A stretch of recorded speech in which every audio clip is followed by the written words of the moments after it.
살아계신 하나님 아버지, 이 시간 기쁜 마음으로 하나님께 찬양하길 원합니다. 온전히 주님에게만 마음을 다하게 하시고 성령님의 도우심으로 말씀을 이해하고 순종할 수 있는 저희가 되길 원합니다. 저희의 예배를 주님이 기쁘게 받으시기 소망하며 예수 그리스도의 이름으로 기도드립니다. 아멘. 할렐루야. 저희 시간 찬양드리는 시간 갖겠습니다. 저희 오늘 첫 찬양은 감사, 다 같이 감사한 마음으로 찬양했습니다.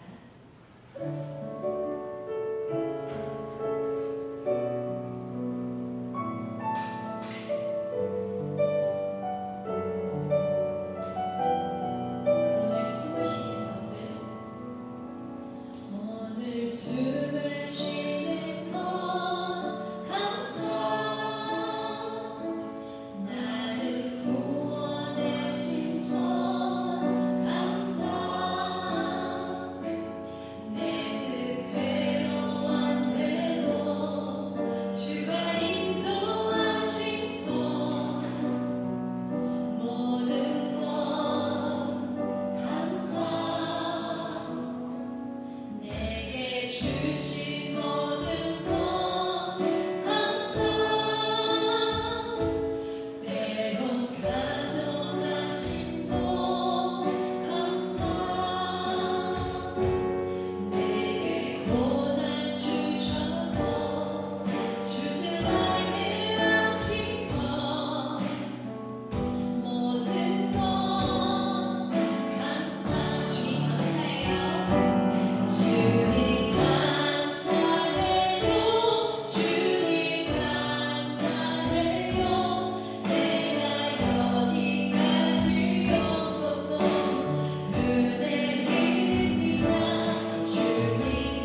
이렇게 예배하는 자리가 너무나도 즐겁고 기쁩니다.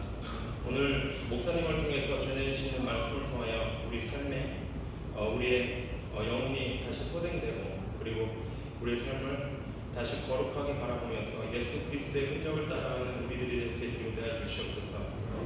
각자의 가정 가운데 주께서 자녀나 그리고 그들의 일터를 주께서 보호해 주실 걸 믿사오며 그리고 오늘 목사님의 말씀을 통해서 우리의 삶이 하루하루 더욱더 발전되고 더 나은 삶의 자녀로서 그리고 살아가는 실력이 더욱더 좋아지는 우리의 삶이 될 수 있도록 인도하여 주시옵소서. 예배를 준비하는 모든 손길을 주께서 축복하여 주시고 오늘 말씀 예수님의 이름으로 기도합나이다. 아멘. 오늘 본문 말씀 함께 보도록 하겠습니다. 오늘 함께 보실 본문 말씀은 야고보서 1장 9절에서 11절까지 말씀 되겠습니다. 오늘 함께 보실 말씀은 야고보서 1장 9절에서 11절까지 말씀 되겠습니다. 길지 않으니까 우리 9절부터 11절까지 같이 합독하실게요. 9절부터 읽겠습니다. 시작. 낮은 형제는 자기의 높음을 자랑하고 부한 자는 자신의 낮음을 자랑할지니 이는 그가 풀의 꽃과 같이 지나갑니다. 해가 돋고 뜨거운 바람이 불어 풀을 말리면 꽃이 떨어져 그 모양의 아름다움이 없어지나니 부한 자도 그 행하는 일에 이와 같이 쇠잔하리라. 아멘. 할렐루야. 오늘도 말씀 앞에 서신 우리 새생명교회 성도님들을 주님의 이름으로 환영하고 축복합니다. 우리 옆에 계신 분들과 같이 인사하고 설교 말씀 나오도록 하겠습니다. 주님의 이름으로 환영하고 축복합니다.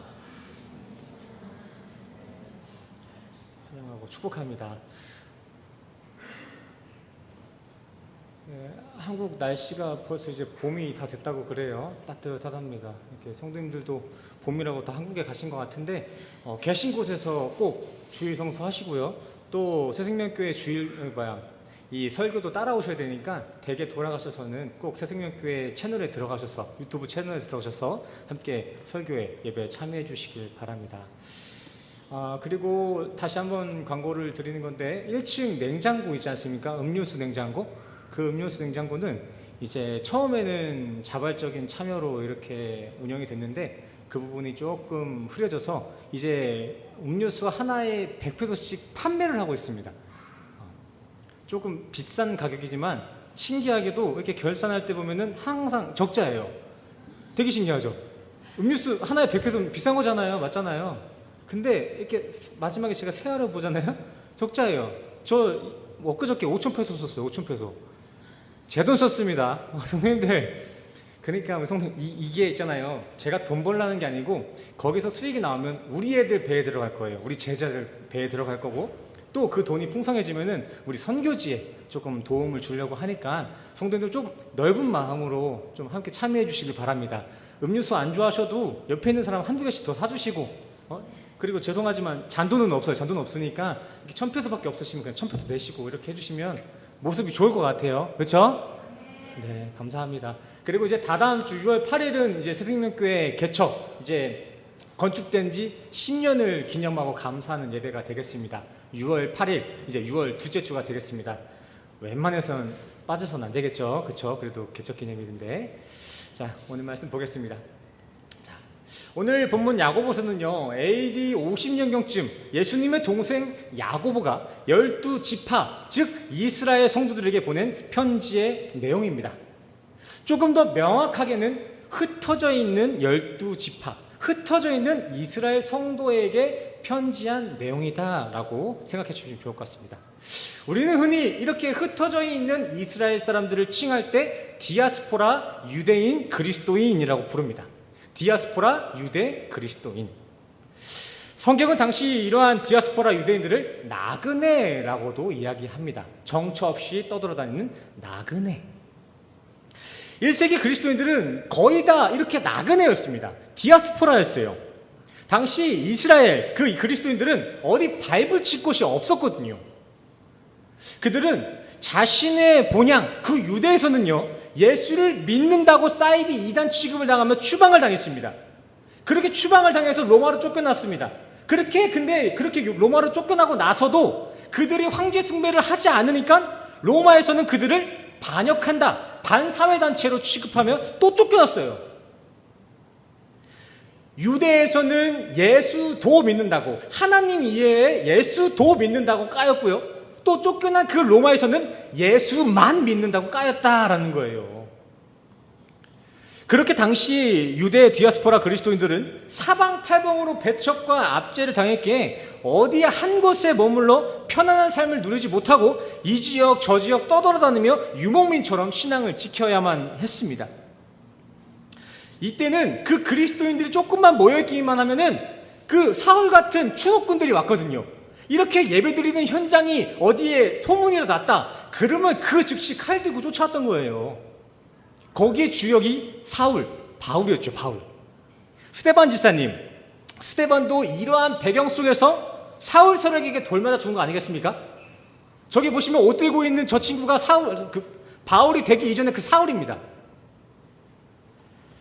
그리고 이 스데반 사건 이후에는 더 많은 디아스포라가 발생했습니다.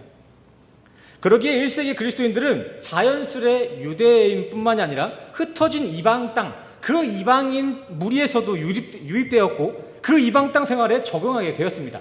쫓겨난 그 땅에서 조금씩 그 땅에 화가 됐다는 거예요. 그러면서 그들의 삶과 신앙에는 온갖 문화와 사상들이 침투되기 시작합니다. 자리가 사람을 만든다는 이야기가 있는 것처럼 이렇게 유대인들, 그 유대인 그리스도인들이 한 지역에 한 곳에 모여있지 못하고 여러 군데 이방 나라에 흩어져서 살다 보니까 머문 그 자리에 따라 그 머문 그들의 삶, 그 이방인들의 삶이 그 유대인들의 신앙과 삶에 혼합이 되었다는 것이죠. 이렇게 지금처럼 우리 교인들이 한마음 한뜻으로 이렇게 교회에 모여있으면 우리의 그 신앙과 신념이 꺾이지 않지 않습니까? 그쵸? 큰 이유잖아요. 우리가 교회로 모여있기 때문에 우리가 신앙을 잃지 않는 커다란 힘이 되지 않습니까? 공동체로 있기 때문에. 근데 한번 생각해 보세요. 그 종교에 어떤 제약이 걸려가지고 우리가 교회에 더 이상 머물 수 없는 거예요. 누구는 예배드리러 성당에 가고, 누구는 한 주에 또 법당에 오고, 누구는 더 나아가서 무당집에 가야 된다고 한번 생각해 보세요. 뭐 1주, 2주는 그 자신의 경건함을 거룩하게 지킬 수는 있겠죠. 난 그리스도인이야. 무당집에서 난 예배 드릴 거야 하겠죠. 근데 그것이 하루 이틀, 1년이 되고 2년이 된다 생각해 보십시오. 우리의 신앙과 우리의 삶이 과연 그 자리가 주는 사상과 정신에 함몰되지 않을 수 있을까요? 이번만큼 교회 공동체, 자리라는 거, 교회라는 건 정말 중요한 것입니다. 교회는 모여야 되는 거예요. 성도들은 교회에 모여야 된다고요. 성도들, 그러니까 주일날 자기 자유롭다고 어디 뭐 나갈 생각하지 마시고 이 자리에 모여주시길 바랍니다. 아멘이십니까? 신앙이 있다고 마음껏 그냥 교회 밖에서 살아가는 게 자유가 아니라는 것이죠. 성도님들, 이해가 되시나요? 이해가 안 되신다면은 한번 듣고 한번 생각해 보세요. 어떤 것들이 정말 주님이 주시고자 하는 자유인지. 우리 애들도 한번 보세요. 우리 애들도요, 그 카톨릭 국가에 살다 보니까 성모경을 해요. 성모경 아시죠? 이거였나? 이거 있잖아요. 성부 성자 성령 하는 거 있잖아요. 그 카톨릭 사람들이. 카톨릭 국가에 살면서 카톨릭 학교 다니고 하다 보니까 친구들이 다 이거 할 거 아니에요. 밥 먹을 때마다. 그러니까 우리 애들도 이게 뭔 뜻인지도 모르고 그냥 따라 하는 거예요. 애들이 하니까. 카톨릭이 뭔지, 개신교의 차이점이 뭔지도 모르고 그냥 하는 거죠. 물론 이 성모경이라는 게 그 뜻만 보면요, 그렇게 나쁜 건 아닙니다. 성부, 성자, 성령 내 정신에 함께 해주세요, 이거거든요. 근데 개신교에서는 이것이 좀 형식적으로 치우쳐졌다 해서 하지 않습니다. 근데 우리 애들 중에 몇몇은 주변에서 다들 이걸 하니까 이걸 그냥 따라한다고요. 이게 무슨 뜻인지, 왜 해야 되는지를 알지도 못하고 그냥 카톨릭 문화권에서 주변 친구들이 그렇게 하니까 자신들도 그냥 따라서 하는 거예요. 1세기 때도 마찬가지입니다. 1세기 디아스포라 그리스도인들은 흩어진 생활이 점점 길어지면서 자신들이 머물고 있는 그 지역의 사상과 문화에 젖어들기 시작했습니다. 가랑비에 이렇게 조금씩 오는 그 비에 온몸이 다 젖듯이 하루 이틀 이방 땅에서 살다 보니까 그 이방 로마 헬레니즘과 유대 사상들이 그리스도인들이 가지고 있었던 정신을 함몰시켜버린 것입니다. 조금 쉽게 얘기하자면 기독교인들이 계속해서 법당에 가서 있다 보니까 그 법당 예배를 따라가고 있다라는 것이죠. 그렇게 디아스포라 그리스도인들도 그러한 이방인들의 기준과 종교 관념에 따라 당시 자신들이 처한 가난한 환경을 저주, 불행이라고 여기기 시작했고요. 잘 사는 부자들의 모습을 축복받은 인생이라고 추앙하며 그 모습을 신앙의 척도로 여기기 시작했습니다. 기존 이스라엘이 가지고 있던 축복의 기준이 타지살이하고 있는 그 땅의 축복의 기준, 이방 문화에 함몰되었다라는 것이죠. 이스라엘 유대인들, 그 그리스도인들은 본래 예수만 있으면 그게 축복된 삶인 줄 알고 살았습니다. 그리고 예수와 화목되지 못하면 그게 저주라고 여겼고요. 그래서 샬롬이란 것도 하나님과 평안하십니까입니다. 하나님과 그 관계 맺고 계십니까? 그것이 샬롬이에요. 샬롬. 평안하십니까? 근데 타지에 살다 보니 그 평안의 기준이 깨져버리고 그 세상의 가치가 침투해버린 거예요. 원래는 주님과 함께하는 그 관계만 있으면 행복하고 샬롬이었는데 그 이방 땅에 오래 살다 보니까 그 이방 땅 기준대로 내가 조금 못 살면 저주받은 거고 남들이 조금 잘 살면 축복받은 인생이구나, 이러한 착각을 하기 시작했다는 것이죠. 1세기 그리스도인들의 실상이었습니다. 이게. 허나 이러한 이스라엘의 혼합주의 신앙은 현 시대를 살아가는 우리 신앙 속에서도 여전히 흔하게 발견되고 있습니다. 말씀대로 복과 저주를 나누지 아니하고 세상의 가치로 복과 저주를 바라보는 이러한 신앙의 현실이 오늘날 우리 기독교에서도 일어나고 있다는 것이죠. 현 시대 교회 안에서도 여전히 많은 사람들은 사회적 기준으로 무리를 형성합니다. 교회 안에서도 세속적인 기준으로 복과 저주를 판단해요. 우리 성도들이 이 세상 사람들과 함께 이렇게 껴서 살면서 그 자신들이 살고 있는 그 세상의 그 기준과 문화를 교회 안까지 들고 온 거예요. 요즘 교회를 보세요. 교회 안과 밖이 다른 게 없지 않습니까? 세상이 칭찬하는 그 모습을 교회에서도 칭찬하고 세상이 욕하는 그 모습을 교회에서도 욕합니다. 뭐 그게 다 일치할 수 없다는 건 아니지만 그 기준이 같아졌다고요. 세상과 반대의 길을 걸어가는, 땅에 머물길 원하는 이 세상 사람들의 가치와 하늘을 바라보는 우리의 가치가 동일해져 버렸다고요. 사람들이 교회를 평가하는 그 기준만 봐도 그렇습니다. 교회에 와서 설교나 그 목회하는 모습을 제대로 보지도 않고 그저 교회의 크기가, 그 교회 건물의 크기가 크면 훌륭한 목회하십니다, 목회 잘하셨습니다, 이렇게 칭찬을 합니다. 언제부턴가 이렇게 교회의 성공과 부흥이 건물의 크기와 성도의 수로서 지금 측량되고 있다는 것이죠. 비즈니스하는 기업인들의 성공 기준을 교회에도 지금 적용하고 있다는 거예요. 사실 요즘 애초에 사람들이 교회를 다니는 이유 자체가 저 하늘이 아니라 이 땅에서 천국을 만들려는 경우가 얼마나 많습니까? 교회를 다니는 이유가 저 하늘을 위함이 아니라 이 땅에 천국을 건설하기 위함에 있는 사람이 참 많다라는 것이죠. 사람들이 다들 하나님이 원하는 저 천국을 소망하는 것이 아니라 다들 이 땅에서 자기가 원하는 세상을 만들고자 종교를 이용하고 있다는 거예요. 제가 아시는 분 중에 한 분은 이런 친구죠. 친구 하나가 있는데 그 친구는 교회를 수시로 옮겨요. 근데 제가 이렇게 쭉 봤어요. 왜 옮기냐 그냥 물어보기가 좀 어려워가지고 좀 봤어요 우선. 근데 애가 뭐 사고 치는 것도 아니고 뭐가 문제가 있어서 나오는 것도 아니에요. 근데 딱 3달 정도가 지나면은 그 교회를 나오고 다른 교회로 가더라고요. 그래서 제가 너무 궁금해가지고, 야, 1년에 그렇게 4번 5번씩 교회 옮기는 게 어딨냐, 뭐가 문제냐, 뭐가, 너 왜 그래? 물어보니까 그 친구가 이렇게 얘기했습니다. 나는 그 교회에서 받을 수 있는 그 영빨 다 받으면 그 교회에서 나와. 이 교회에서 받을 수 있는 기운 다 받은 것 같으면 그때 나간다는 거예요. 이게 과연 제 지인만 그렇게 했냐고요. 그러한 모습이 조금 순화된 게 좀 감춰질 수 있는 것이지. 솔직한 거예요, 제 친구는 사실.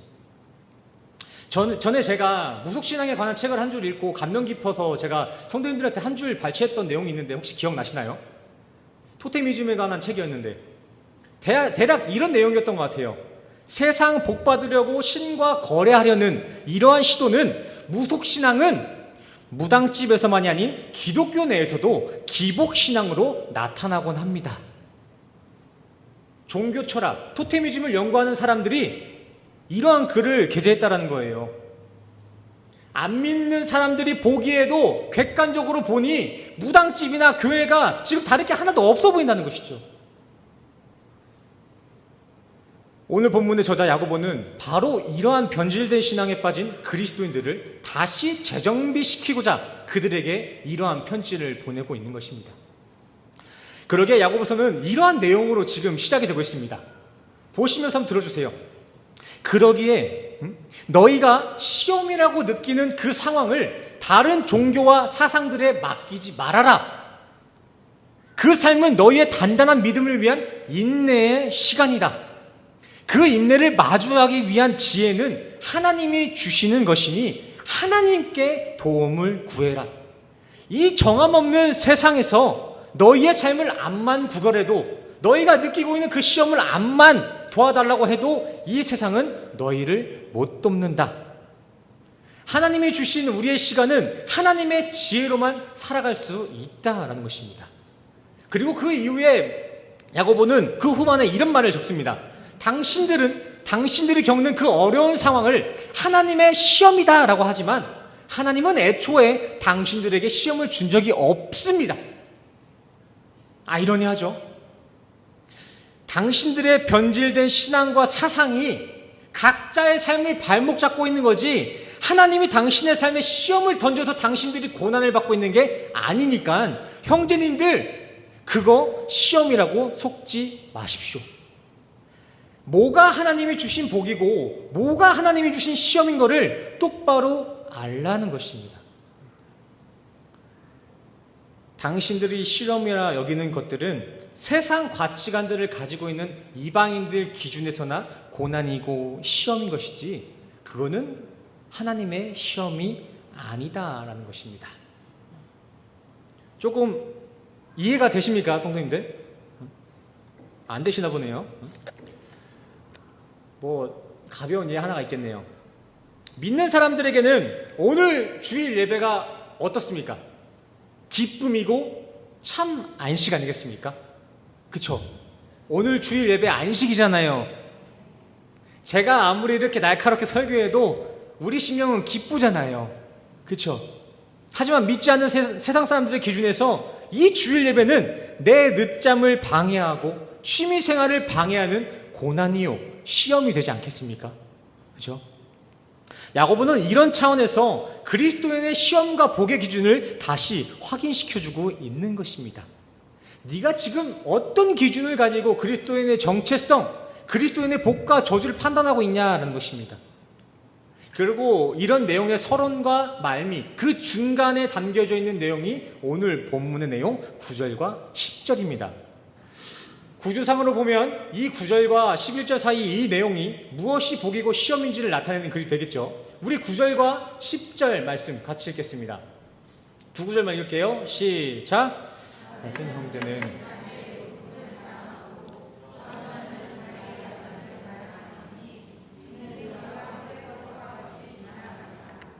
아멘. 낮은 형제, 비록 현재 우리 성도님들이 사회가 정의하고 있는 그 제도권 그 안에서 조금 낮은 자리에 있을지라도 당신들에게 주어진 높음을 자랑하십시오. 우리가 살아가고 있는 이 삶이 너무 각박하여도 우리 안에 펼쳐지고 있는 그 하늘 소망을 자랑하며 기뻐하라 라는 것입니다. 또한 이와 반대로 이중 부한 자가 있다면 이를 허락하신, 우리의 부를 허락하신 이를 기억하고 이러한 것들은 실상 무익한 것임을 아는 겸손을 자랑하시길 바랍니다.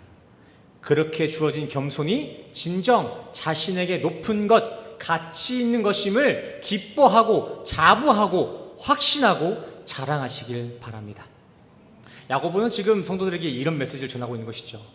성도님들, 요즘 각자의 삶의 터전에서 흩어져 사느라 너무 많은 혼란을 겪고 계신 것 같습니다. 하지만 우리는 잊어서는 안 됩니다. 우리는 하나님의 자녀입니다. 하늘의 상속자라는 이 사실을 잊지 않으시길 바랍니다. 세상이 정의하고 있는 그 세상의 것들로 하늘의 신령한 복을 훼손시키지 마십시오. 세상이 암만 당신들의 현실을 저주받았다, 부정하다 할지라도 진짜 축복받은 인생은 하나님의 자녀된 우리 성도들의 인생에 있다라는 것입니다. 그러니 삶이 조금 풍요롭다고 그러한 아니란 삶의 교만을 나타내지 말고, 그렇게 풍요롭지 못하다 해도 장차 마주할 하늘의 상속을 바라보며 있는 그 자리에서 주신 은혜에 감사하며 주신 은혜를 자랑하십시오라는 것입니다. 야고보가 지금 이 얘기하고 있는 거거든요. 성도면 성도답게 마땅히 자랑할 걸 자랑하라라는 것입니다. 뭐가 성도의 시험인지, 뭐가 복인지, 뭐가 성도에게 똥인지 된장인지 좀 알아먹으라는 것이죠. 이 똥이라는 표현이 조금 저급해 보일지 모르지만 바울도 그렇게 얘기하고 있습니다. 나는 내가 이전에 자랑했던 것들, 내가 이때까지 쌓아왔던 내 학문, 내 가문, 내 율법 수준을 이제 배설물로 여긴다.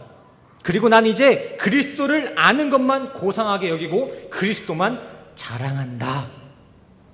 왜냐하면 내 안엔 그리스도가 계시기 때문이고 나는 결국 그리스도 안에서 살 것이기 때문입니다. 바울이 이렇게 얘기하고 있잖아요. 묻겠습니다. 우리 성도 여러분들은 무엇을 자랑하시고 계신가요? 성도님들의 삶엔 무엇이 성도님들의 기쁨이 되고 무엇이 성도님들의 자랑이 되고 있으신지 한번 생각해 보세요. 자기 자랑 한번 해보시라고요. 평소 하시던 것처럼. 난 뭘 이렇게 자랑하지? 강천 지사님 요즘 뭐 자랑하세요? 자랑할 게 없어요? 왜? 뽕지옥 있잖아요. 뽕지옥. 저는 성도님들이 구체적으로 무엇을 지금 기뻐하고 자랑하고 계신지는 잘 모르겠지만 분명한 것은 현재 성도님들이 그렇게 자랑하고 기뻐하는 그것이 곧 성도님들의 신앙과 그 신앙생활의 척도가 되고 있다는 것입니다. 우리의 삶과 신앙의 자랑이 곧 신앙의 척도라는 거예요. 한 목사님은 이런 말씀하시더라고요. 내가 자랑하는 것이 곧 나다. 이것도 맞는 말인 것 같아요. 그게 성도님들이십니다. 그게 현실이고요. 현 시점 한 종교기관 통계에 따르면요, 여전히 많은 기독교인들이 이 신앙의 이유를 세속적 가치에 두고 있고 그 세속적 가치를 하나님이 주시는 복이다라고 지금 이야기하고 있다랍니다. 통계를 보니까요. 근데 이거는 통계뿐만이 아니라 유튜브 몇몇 교회 채널만 가도 그래요. 성도들이 다들 뭔 내용으로 이렇게 간증하는지, 다른 교회 성도들은 뭐가 그렇게 그 삶이 간증이 되는지 궁금해가지고 몇 개 틀어보면요, 다들 자신을 구원한 예수에 대한 얘기는 하나도 안 해요.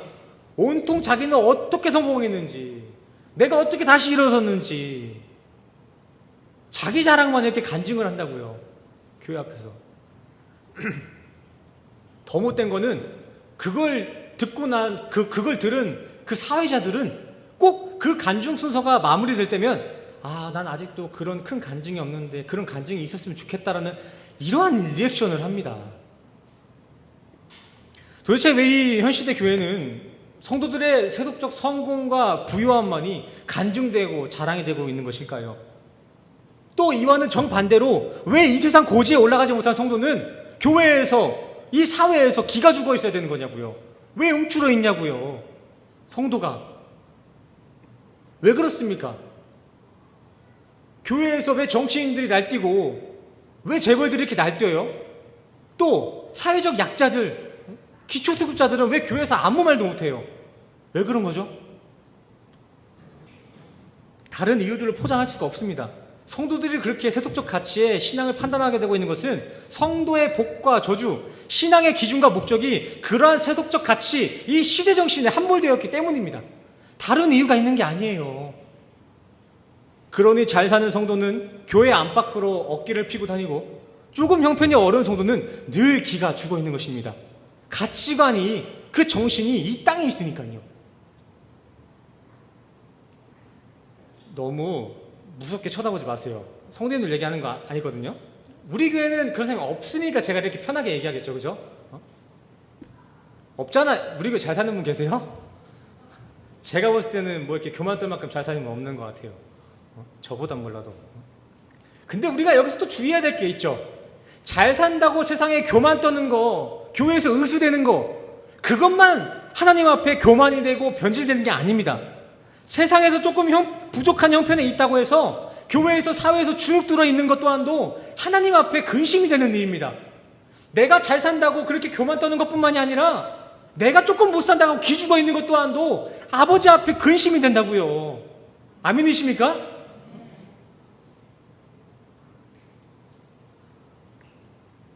우리 학생들 중에 돈 좀 버는 친구 있나요? 미국이나 한국 얘기 들어보니까 요즘 10대 애들 중에 그 통장에 10억 이상 꽂혀있는 애들이 수백이래요. 그런 친구들 있어요? 있냐 얘들아? 말해줘. 잘해줄게. 없습니다. 학비조차 벌 수가 없습니다. 애들을. 근데 어떻게 우리 학생들은 그 학교에서 조금 더 주눅 들지 알고 학교를 다닐 수 있는 거죠? 개뿔이 학비 한 푼도 못 본 애들이 학교에서 왜 이렇게 나대고 다니냐고 애들이 요즘에. 응? 내 부모님이 살아계시고 그 살아계신 부모님이 우리를 케어해 줄 거라는 그 믿음을 현실 속에서 살아가고 있는 거 아니겠습니까? 그러니까 본인의 현실은 땡전 한 푼 없어도 우리를 책임져 준다는 그 부모님을 믿는 믿음이 그 현실 속에서 당당함으로 나타난 거잖아요. 난 부모님이 있고 그 부모가 날 케어해 줄 거 믿으니까요. 그치 현영아? 그치?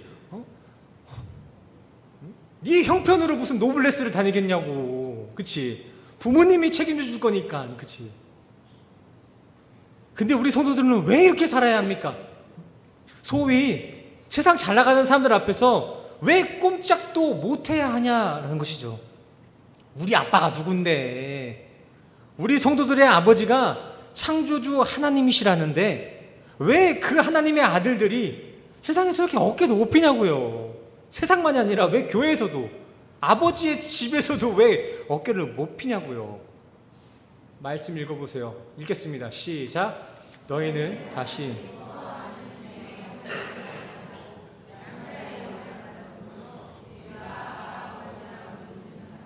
성령의 침이 우리의 영과 더불어 우리가 하나님의 자녀인 것을 증언하시니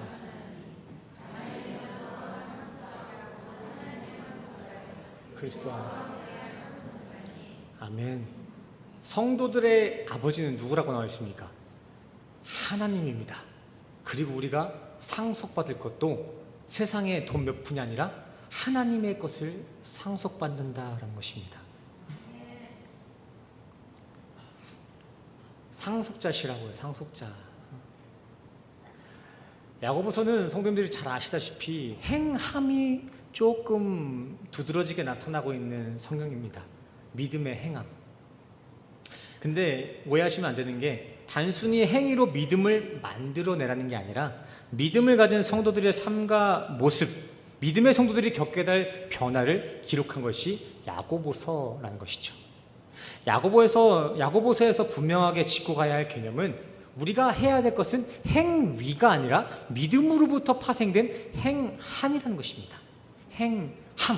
행위와 행함은 다른 거예요. 내가 구원을 이뤄내고자, 믿음을 만들어내고자 행위를 하는 것은 불법. 하지만 우리 안에 믿음이 들어오고 주님이 우리의 삶 가운데 은혜를 부어주셔서 우리의 삶 가운데 나타나는 행함은 주님이 원하시는 신앙의 그림자다라는 것이죠. 아멘이 되시나요? 행위와 행함을 잘 구별해 보시기 바랍니다. 자, 여성은 아이를 가지면 어떤 변화를 겪게 되죠? 어떤 변화를 갖게 되세요? 보여줘도 않네, 그치? 배가 불러오죠. 또 자연스럽게 그 배 안에 있는 생명에 자신의 삶을 조정하기 시작합니다. 산모는 20년간 본인이 이전에는 술과 담배를 했다 해도 아이가 생기면 담배와 술을 끊기 시작하죠. 행여 태아에 영향이 있을까? 음식도 가려먹고 걷는 걸음까지도 걷지도 않죠. 누워있죠 요즘에. 그 보법조차도 태아에게 맞춰 살아가게 되어 있습니다. 산모들의 이러한 변화는 어디서 온 것일까요? 의사 선생님들의 충고? 주변 사람들의 따가운 눈총? 아니죠. 산모들은 누군가 타력에 의해서가 아니라 내 몸 안에 들어온 태아를 인지하고 그 사실을 현실로 믿고 그 믿음으로 그 삶을 살아가기 때문에 내 삶이 나를 위해 사는 것이 아니라 이 태아를 위해 사는 삶으로 조금씩 조정되게 되는 것입니다. 결코 내 눈에는 보이지 않지만 이 아이가 내 눈에는 지금 보이진 않지만 내 안에서 태동이 느껴지고 있으니 아이가 내 안에 있음을 믿고 그 믿음에 합한 삶을 살게 되어진다라는 것입니다. 이건 산모만의 이야기가 아니라 야고보가 전하고자 하는 성도의 믿음의 행함이 바로 이렇다라는 것이죠. 우리 안에 성령이 들어오면 우리의 삶은 성령에 맞게끔 조정되게 되어 있다. 그러한 성령의 삶에 조정되는 그 모습이 믿음의 행함이라는 거예요. 근데 우리는 어떻습니까? 우리는 어때요? 우리 안에 지금 누가 계세요? 우리 안에 누가 계세요? 하나님 어디 계세요? 하나님 위에 계세요? 지금 우리와 함께 계시지 않습니까? 세상을 창조하신 그 하나님이 성령으로 우리 안에 계신다는 것입니다. 우리의 영이 지금 하늘의 상속자로 지금 우리를 기다리고 있다는데, 근데 우리는 왜 어떤 삶의 조그만 변화도 경험할 수 없는 것일까요? 우리 안에 하나님이 계신데. 저는 결코 성도님들의 삶을 막 정죄하고 싶진 않습니다. 저도 이러한 기준에 서면 결코 떳떳하지 못합니다. 그래서 제가 우리라고 했잖아요. 우리. 성도님들 그렇게 하면 안 됩니다가 아니라 우리. 허나 제가 지금 이 시점에서 성도님들께 전하고자 하는 것은 우리 다시 한번 우리 안에 누가 계신지, 지금 우리의 인생을 누가 주관하고 계신지, 우리가 장차 마주할 세상에 우리가 받을 상속이 무엇인지를 다시 한번 기억하고 인지하고 그 믿음대로 살아보자라는 것입니다. 아멘 안 되세요? 왜 이렇게 살지 못하냐고 타박하려는 게 아니라 이 시간을 통해서, 오늘 이 야고보 말씀을 통해서 우리 다시 한번 기억하고 인지하고 그렇게 알게 된 사실대로 한번 믿음대로 살아보자라는 것입니다. 오늘 본문의 야고보는 우리에게 이렇게 얘기하고 있습니다. 성도님들의 아버지가 누구십니까? 지금 왜 그렇게 주눅 들어 계십니까? 성도님들의 아버지는 하나님이십니다. 어깨 피십시오. 당신들의 삶을 허락하신 분이 누구십니까? 하나님 아니십니까? 그 하나님을 기억하며 어떠한 상황 속에서도 겸손히 은혜만 바라보고 살아가십시오. 한 줄로 요약하면 이렇게 되겠죠. 하나님으로부터 만들어진 세상의 것들로 세상을 만드신 하나님을 판단하지 말라라는 것입니다. 하나님이 만든 그것으로, 왜 그것으로 하나님을 판단하냐 이거죠. 왜 그것으로 판단하지 말라고 나와 있습니까? 오늘 본문에 나와 있습니다. 왜 세상의 것으로 하나님의 뜻을 판단하지 말라 그래요? 그 세상의 것들, 세상의 가치들, 이 땅에서 아무리 가치 있다 여겨져도 그것은 결국 심판날 앞에 모두 불타 없어질 것이기 때문입니다. 우리가 귀하게 여기고 있는 그 집안에 있는 금두꺼비, 집의 집문서, 주식 이런 거 아무리 지금 가치가 있어도 그 심판대를 넘어가지 못한다는 거예요. 못 들고 간다고요. 못 들고 가. 가끔 보면은 진짜 그거 들고 갈 수 있는 것처럼 진짜 악착같이 사시는 분들 계시는데 성경이 말합니다. 그거 없어진대요. 그거 없어진대요. 야고보서 5장에서는 그러한 세상의 가치들은 결국 썩을 것이고 좀먹을 것이며 녹슬 것이다 라고 이야기하고 있습니다. 이러한 세상의 가치들은 불심판 앞에 무가치할 것뿐만이 아니라 우리의 영혼을 지켜줄 수 없다라는 것이죠. 성도님들, 만약 지금 막 비가 내려서 홍수가 나가지고 우리 집, 우리 교회가 지금 다 물에 휩쓸리는 상황이라고 생각해 보십시오. 한번 생각해 볼게요. 지금 막 홍수가 나가지고 사람들 다 죽어가고 수영할 줄 아는 사람은 몇 명 이렇게 둥둥 떠다니고 있어요. 그 상황 속에 우리 성도님 무엇을 붙잡으시겠습니까? 홍수가 나서 지금 모든 것들이 다 휩쓸려 가고 있어요. 우리도 지금 그 물결에 막 빠르게 휩쓸려 가고 있어요. 그때 우리 성도님들 무엇 붙잡겠냐고요. 그때도 집에 있는 그 금두꺼비 붙잡으실 거예요? 집문서 갖고 오시겠습니까? 그 붙잡은 금두꺼비랑 같이 떨어지게 되어 있습니다. 그러면 성도님들, 물에 잠겼을 때는 금두꺼비가 아니라 주변에 둥둥 떠다니는 쓰레기, 그 스티로폼을 잡아야 살 수가 있는 거 아니겠습니까? 그렇죠? 홍수 앞에서는 금두꺼비도 소용없다고요. 근데 이건 이제 곧 심판받아 사라질 우리 인생들도 똑같은 모습입니다.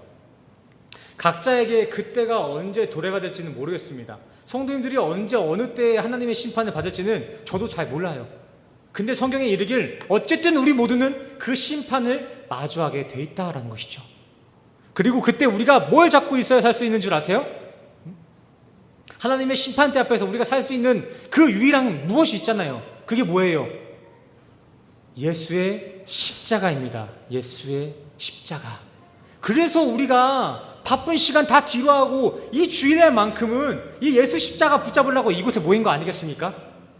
세상 속에서 살아갈 때 세상의 것 구할지 몰라도 주일날만큼은 내가 저 영원 그 심판대 앞에 대비할 것을 준비하려고 이 자리에 온 거 아니겠냐고요, 성도님들. 그쵸? 그래서 그 삼층천을 다녀온 바울도 세상의 모든 걸 다 뒤로 하고 오직 그리스도를 아는 것을 고상하게 여기며 그리스도 안에서만 자랑했다라는 것입니다. 그리스도만 나의 삶의 이유가 됐다는 것이죠. 다시 한번 말씀드리지만 우리가 장차 마주할 그 심판대 앞에선 우리의 학력과 관계, 그 명예, 재력 다 소용이 없습니다. 우리가 마주하게 될 심판대 앞에선 그 스티로폼 같은 그 세상이 무시하던 그 개독교라고 무시하던 그 기독교 신앙, 남들이 거들떠보지도 않았던 그 십자가 붙잡아야 우리는 영원히 살 줄 믿습니다.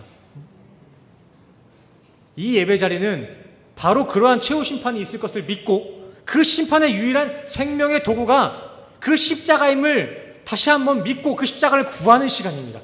이게 예배인 것이죠. 우리의 것을 구하고 우리의 소원을 이루고자 하는 그 욕망이 우리의 기도가 되고 우리의 예배가 돼서는 안 되는 것이고 온전히 우리를 영혼까지 살리실 그 유일한 제목, 그 십자가를 구하고 그것을 붙잡는 것이 예배고 기도라는 것입니다. 이 말씀을 단순히 교회에서는 세상적인 것들은 다 무의미하니까 그런 세상적인 것들은 아무것도 바라지 말라라는 것이 아닙니다. 필요 없다라는 것이 아니에요. 성경에서도 부자 많았습니다.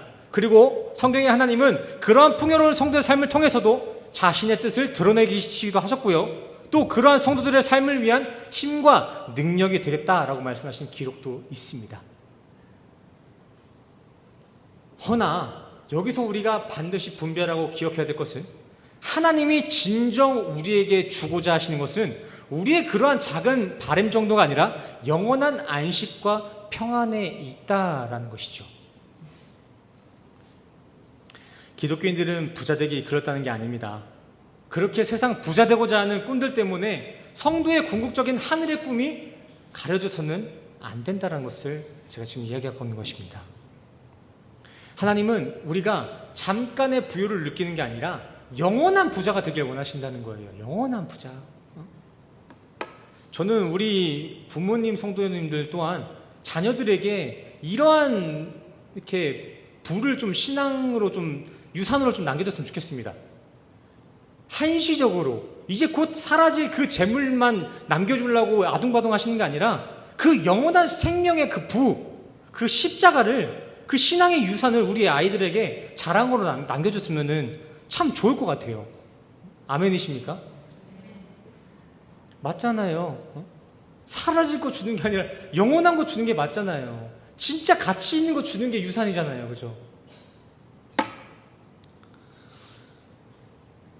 아유, 오늘 이렇게 소리를 높였다고 이렇게 시큰둥하셔갖고, 그죠? 어떡해요. 성경이 그렇다는데. 죄송해요.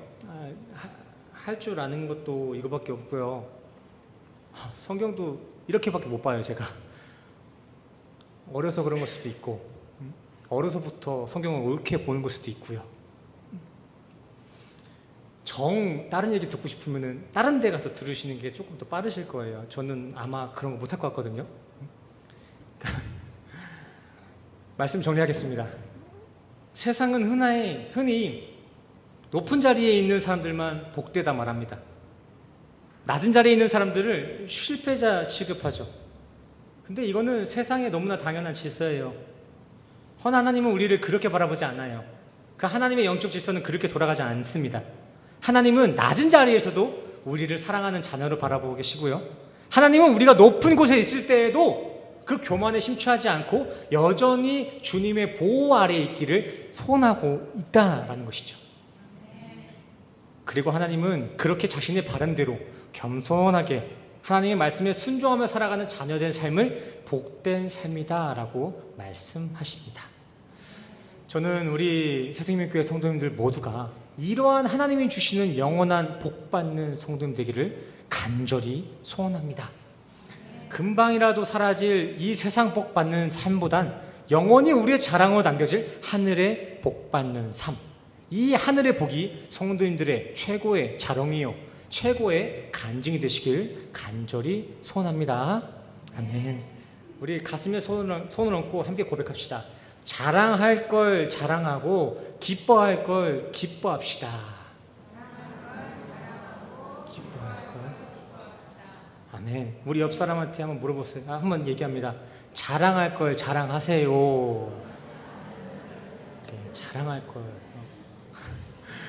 제 앞에서 돈 자랑, 옛날 얘기, 학업 자랑 할 필요 없습니다. 그렇게 열심히 듣는 것 같아도 저 그렇게 새겨듣지 않습니다. 자, 오늘 설교는 여기서 마무리하도록 하겠고요. 우리 이 시간 우리에게 허락하신 이 말씀에 대한 감동과 우리에게 허락하신 또 다른 그 결단을 가지고 우리 이 시간 함께 찬양하고 기도하는 시간 갖겠습니다. 주님은 신실하고 함께 찬양하고 기도로서 주님의 뜻을 구하며 나아갑시다.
기도하시겠습니다.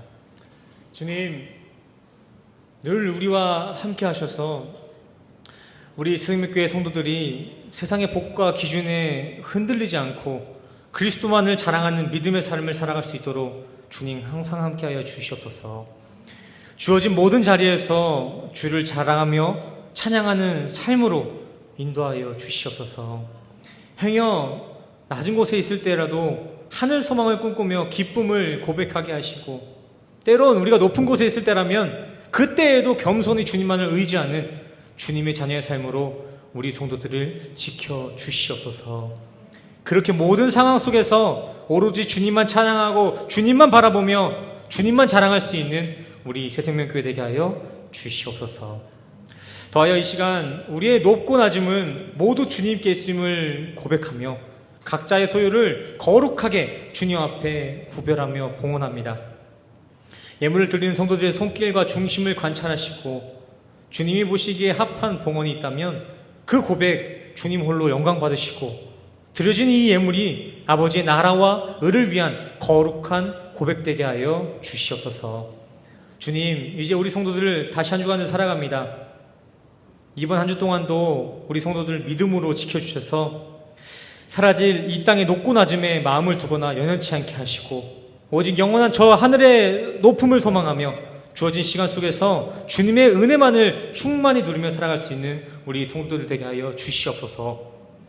높고 강한 그 파도에 쫄지 않게 하여 주시옵소서. 그 파도가 두렵지 않아서가 아니라 그 파도보다 강한 주님이 우리의 힘과 능력임을 믿고 담대함으로 한 주를 살아갈 수 있는 우리 새생명교회 되게 하여 주시옵소서. 모든 것 감사드리며 예수 그리스도 이름으로 간절히 기도드렸습니다. 아멘. 할렐루야. 우리 마지막으로 다 같이 이제 일어나셔서 기대 찬양하시고 축도로 예배를 나아가도록 하겠습니다. 먼저 기대 함께 찬양하실게요.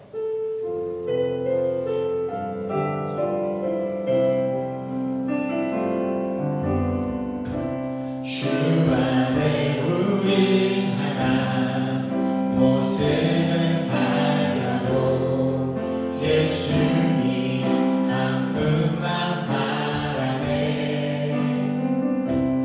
사랑과 선행으로 서로를 격려해 따스함으로 모두 원하리.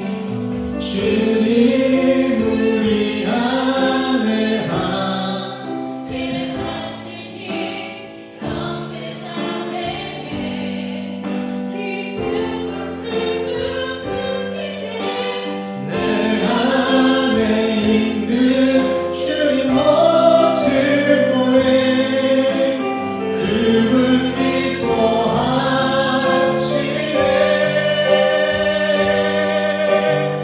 주님 우리를 통해서 할렐루야.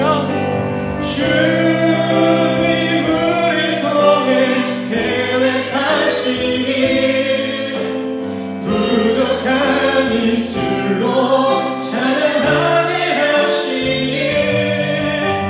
주님 우리를 통해 계획하시니 너를 통해 하시니. 다시 한번 고백합시다. 주님 우리를 통해서 일하시옵소서. 주님 우리를 통해 계획하시니 부족한 입술로 찬양하게 하시니. 아멘. 주님 우리를 통해 계획하시니 너를 통해 하시니래.